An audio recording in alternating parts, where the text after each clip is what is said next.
Let's talk Disney. There's Disney news. There's always going to be Disney news, I feel like. Yeah, so I'll start off on a little bit lighter note. They had an auction for if you watch the Netflix shows that they're all canceled, unfortunately, all the Netflix Marvel shows. They did an auction for a lot of the merchandise from those shows recently. And it's kind of got prop collectors in a tizzy because all the stuff went for insanely high prices for TV show props. Right. For example, the most expensive item in the lot was the season 2 Daredevil suit, full suit.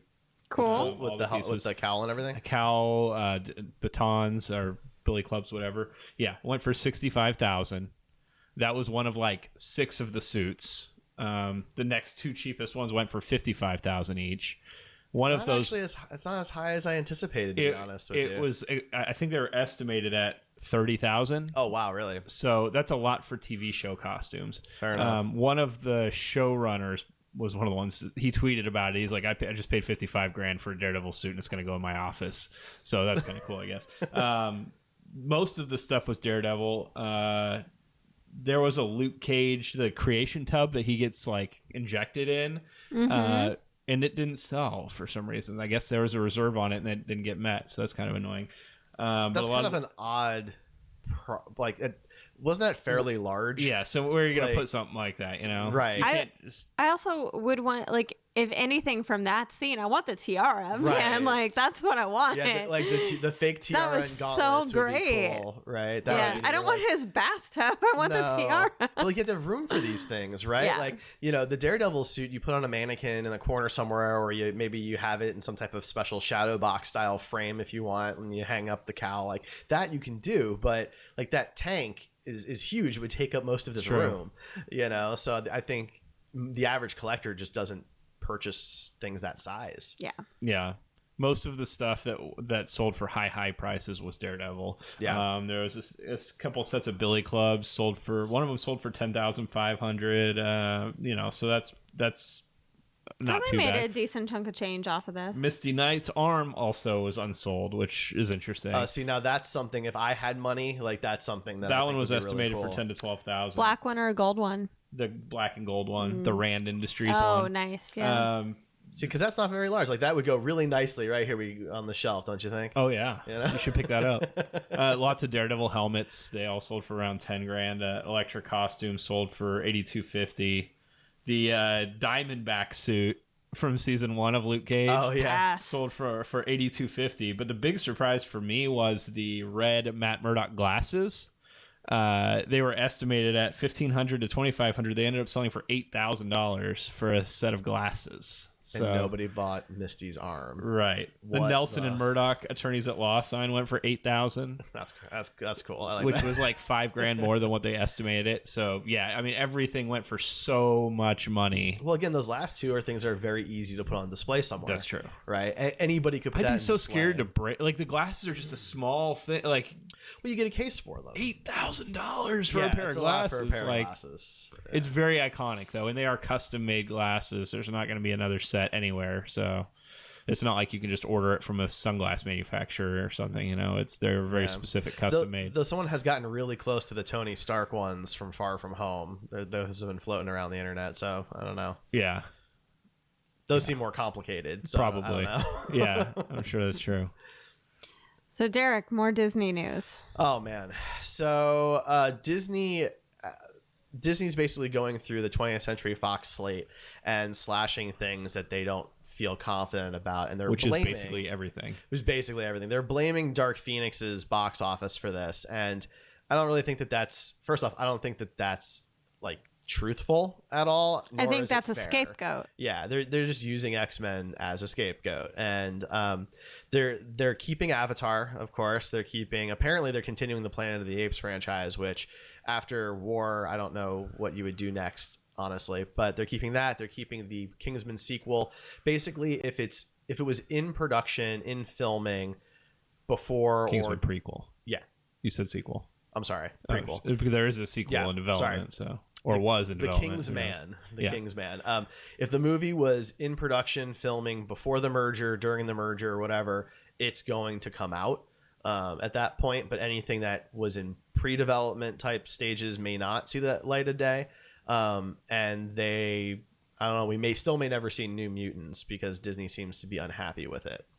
That's really upsetting. Like I said earlier today, the concept and the three main actors that they have are pretty stellar. So, you know, I'm fairly confident that the three of us could have made this movie with the exact same resources and done a better job. But, you know, what the hell do I know? Well, they just need to get over it and hire us. I mean, we have references. But if Disney is unhappy with it, chances are that means it's just not very good. No, you're totally and we right. all have kind of suspected that it wasn't very good for a while.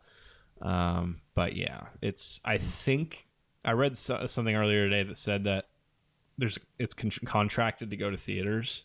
Like there's a contract for that, so it has to go to theaters. It's not going to just drop on Hulu unless they break that contract. I mean, every contract has some way out, and it may just cost Disney money. But if they don't like it enough, they might be willing to spend that money. It's possible, you know, and put. They also could do the Inhumans thing. They drop it in theaters for a one night like Fathom event, and then get rid of it or put it straight to Hulu. That would depend on what the theater contract is. Well, yeah, Usually totally. It's for a certain number of theaters for a certain amount of time. So I mean, yeah, we don't know what those specifics theaters are. can also just pull stuff if they're not doing well. So if they just meet in the middle and agree to like a one night showing. Yeah. Yeah. Yeah. I mean, I don't know. This is a weird situation. This does not happen very often. This movie was supposed to come out like 2 years ago now. Yeah. And so they're still thinking about doing reshoots, and like the cast aren't children, but people still age. And so I'm not sure how you can do reshoots 2-3 years apart from each other. And not have that be 2 or 3 years of time passing at the same time, you know? The cast is also pretty frustrated. I know Maisie Williams, like she gets asked about it quite often in interviews, and she's no longer emotionally invested in this film. She doesn't believe it's coming out anytime soon. They haven't told them anything. So it's not on their radar either. They're not doing any press for it. They don't know anything more than we do. Pretty sad. I will be honestly surprised if it actually gets a real theater release. It's still on the schedule, so we'll see. But yeah, I mean, Disney's slashing most of the rest of the stuff that 20th Century Fox would have been working on, which is not surprising, I guess, but it is disappointing. You know, 20th Century Fox put out good content. Maybe it wasn't the X-Men movies that were the good content, but they still put out good material. And it's not like Disney's hurting for money. So for them to use half of 2019 as an excuse to just destroy the whole like back catalog of projects they're working on, it seems kind of shitty. The biggest one for me is the Jojo Rabbit one. We didn't talk about that at all, but It's a fun trailer. It was a Fox Searchlight, which is their indie branch of Fox. Taika Waititi, who did Thor Ragnarok. This is the biggest movie. There's some other smaller ones. Hunt for the Wilder People. What We Do in the Shadows. What We Do in the Shadows. He's doing a small indie movie about a kid who has an imaginary friend that is Hitler. And it's so weird. The whole thing takes place in the 40s, so like it's right before Hitler's whole kind of before Holocaust. the war. Like I'm sure it's during the Holocaust, but well, because like the war was like was really 39 to 42. So, no, but this is we'll I'm also including like battles and aftermath and things like that, you know. So 1945. 1945. Yeah. Got it. Yeah. So getting back to the movie. Sorry guys. It's rumored this movie is to just be frank about it, the movie is mocking Nazis, right, and Hitler is a complete incompetent buffoon in the movie apparently. But apparently Disney executives screened it, and at least one walked out because he was so uncomfortable halfway through, and that makes people nervous that the movie something might happen. It might not release, or might be only released on Hulu or something like that. And the thing is, like, the quote's really vague. Like, uncomfortable could mean so many different things. Yeah. And since it is satire, part of me wonders if the person was uncomfortable because the things that they were satiring are things that are hitting home for that particular person. Here's where I can get you. It's satirizing. Satirizing? Yeah. Okay. Okay, so we're That's a even. good word. We're even? Yeah, we're even. Oh, okay. We are. Anyway, maybe those things are really hitting home for this particular person, and that's why they're It does seem uncomfortable. somewhat suspicious, Right? Like art makes people uncomfortable sometimes. and Satire art is makes people supposed feel Man, to. things. I could count on like all my digits how many movies I've sat through that have made me uncomfortable, but they stick with me, and like I don't regret ever seeing them. It's just like in the end, it's not for me. There are probably a lot of one and done movies. Like it doesn't have to be your favorite movie to release it. It will be somebody's favorite movie. So And it's an indie film, so the budget was probably virtually nothing. What have you got to lose by? it was all it's spent on already- Scarlett Johansson. It's already shown at film festivals. Yeah. So, I mean, to some extent, it's been released. So, I guess we're probably just talking about a wide release. wider, because I mean Right. it's an indie film. It's not going to be released. Well, right. Sorry. Yeah. But yeah, I mean, I think at this point, Disney's just looking for any excuse they can find to just cancel 20th Century Fox projects, which again goes back to conversations we've had where this was really about just acquiring market share. Yeah. And not actually about acquiring your Marvel characters. We can talk all we want about, oh, Wolverine's going to join the X-Men and Marvel and Disney Wolverine's already joined the X-Men. whatever. Yeah, like I'm making that's not the point that I'm trying to make. No, I totally get it. You know, like everybody's so excited about the stupid Fantastic Four, but first of all, those characters kind of suck on the big screen. They're best in comics. Just leave it alone. And second, it is about other art. It's about other things. Like thousands of people were laid off. They lost their jobs because of this, and now we're crushing art. Without enough production studios to make these things happen, we don't see these wonderful ideas that people have. And Well, that's the market share thing. Like, that's Exactly. the real point here was that Disney wanted to encroach on the 30 to 40% market share in the movie industry. And they've now done that. And because they've done that, they can now do whatever the hell And they the want. TV industry too at this well, point, because they also acquired like 3 different channels and They did Hulu. acquire a lot there. but the it's rest of not Hulu. just that. Like that includes print. Like Disney also produces books and newspapers and comic books.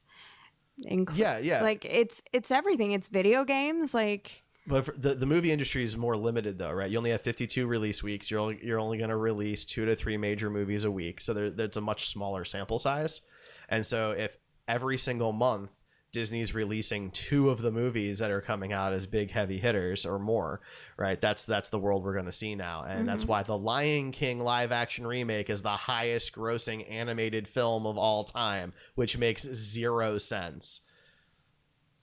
Yeah. But Disney that's- only has to compete with Disney now. Right. That's exactly what it is. And that's a problem. Speaking of Disney competing only with themselves, they also released a bundle price for Disney Plus along with Hulu with ads and ESPN, which will only be $12.99.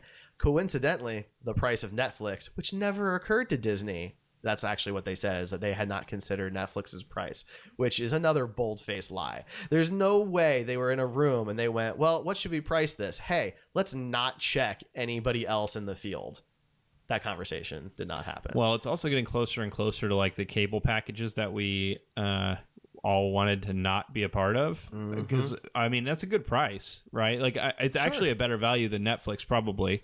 But I don't have any use for ESPN Plus. When I had cable, a lot of the sports channels were thrown in there. I didn't have any use for those. You know, it feels very strangely familiar in that sense. I mean, for us, so we pay for Hulu without ads, and that's $12.99 a month, That's the same thing I do, yeah. right? So like basically, we're getting Disney Plus thrown in for free, And some ads. and then we're gonna get some ads. Is really what it comes down to. So it probably is the best value on the market right now. But you're right, because do you pay for the Disney Plus by itself just so you don't get the ESPN channels? Because then you're like spending extra money just to not have channels. And that doesn't make any sense. So It's true. Either way, you add up all the streaming services, and it's very familiar of cable, and cable's going to end up being the cheaper option. We'll all go back to cable here, or everyone will turn to torrenting again. Like, Well, I think what's very likely is there won't be cable soon because all the major stations are now getting their own streaming services. So once HBO Max comes out, which is Warner Brothers, and NBC Universal's comes out, and CBS already has their own, and ABC is part of Disney, and you're not going to have any channels left that don't have a streaming service, and then there just won't be cable, and you'll just have to get the streaming services. We may be a few years off from that. Maybe it's 5-7 years from now, but I don't think we're that far away from. Then we're going to see a huge uptick in piracy again, just like we did in the mid 2000s. Sure. Yeah. It's kind of depressing. It's already kind of starting. Yeah. There's a lot of people like Amazon Prime isn't a great example because a lot of people have Amazon Prime anyway for the mail service. But I know The Boys has been torrented quite a bit. It's very easy to find a torrent for that out there. Any new release on any streaming platform, be it Hulu, Netflix, Prime, DC Universe, it's very easy to find those shows. And there's a lot of people. If you ever get on a torrent site and look at the people that are seeding and leeching those those videos, it's a lot. So people are already getting a little sick of it and starting to go that route.